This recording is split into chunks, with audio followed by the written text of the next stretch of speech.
Black newspapers like the Chicago Defender frequently publish ads by conjure workers, fortune tellers, spiritual advisors, mediums, prophets, and healers, many preying on newcomers who wanted jobs, love, good fortune, or even luck in the thriving numbers racket that would emerge in the 1920s. In Harlem alone, by 1925, there were 30 black banks doing numbers bets, and plenty of conjurers advertised their charm services. Clairvoyants sold lucky numbers for anywhere from 10 to 25 cents, and gamblers could even get spiritual guidance for $1 to $3 a session. Like other cities, Harlem was filled with hustlers, and it was hard to tell them apart from the righteous, which is why a new magic industry flourished, one that was completely different from the conjuring of enslavement. In Lashawn Harris's excellent book, Sex Workers, Sidekicks, and Number Runners, there were religious and mystical black women who mixed hoodoo and Pentecostalism, like Reverend Josephine Becton and Rosa Artemis Horn, who I can't find pictures of with their mysterious asses. Horn was a radio evangelist who claimed to make the blind see and heal the sick and lonely, perfect for people who feared the racist medical field and white doctors. Conjure doctors claimed to reportedly heal everything, including serious disease and ailments like tuberculosis. Black women turned their homes or small retail spaces into temples and seance gatherings, where they could make money through honest belief in their powers or by scamming. The writer and poet Claude McKay attended one, noting that the priestess, whose walls included words like love and live, was tipped $5 each by attendees and encouraged to give more for good spirits. These women sold incenses, candles, body crystals, dried leaves, figs, flowers, and jars of lotions, powders, oils, and spray, with labels offering strong love, domination, peaceful home, money jackpot, get away, evil, court case, and death onto my enemy. Chow, not death. Damn.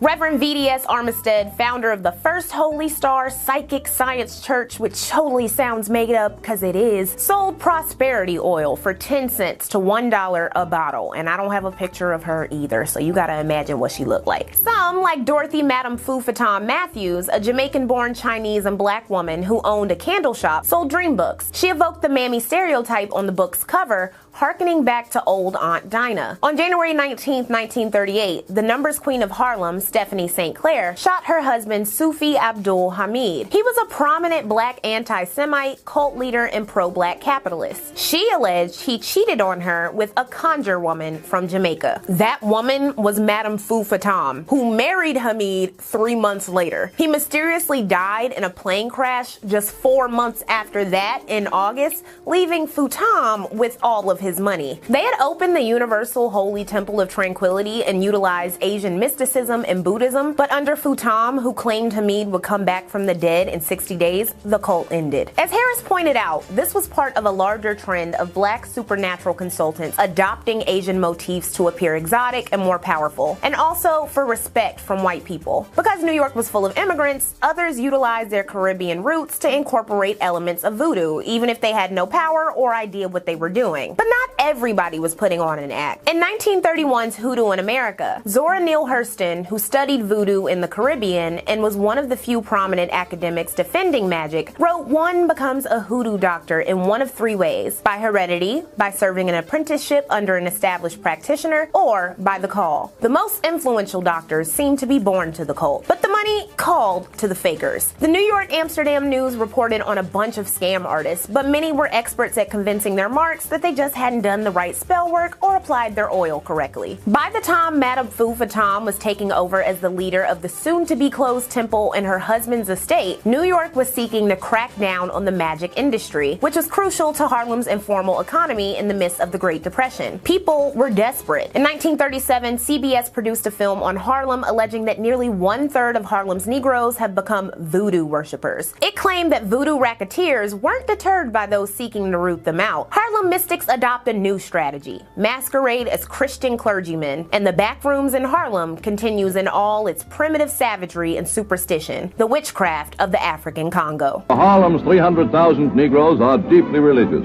with an incredible assortment of creeds and denominations. In addition to their religious beliefs, Harlem's people have a childlike faith in spirits and spiritualism. Depression years stimulated Harlem's interest in the occult. Hundreds sought the advice of mystics in the hope of picking winning numbers in the widespread policy racket. Others, seeking to improve their fortunes, go to secret meetings in dingy Harlem flats. join a cult whose roots go back to darkest Africa. Exotic, barbaric, the cult of voodoo.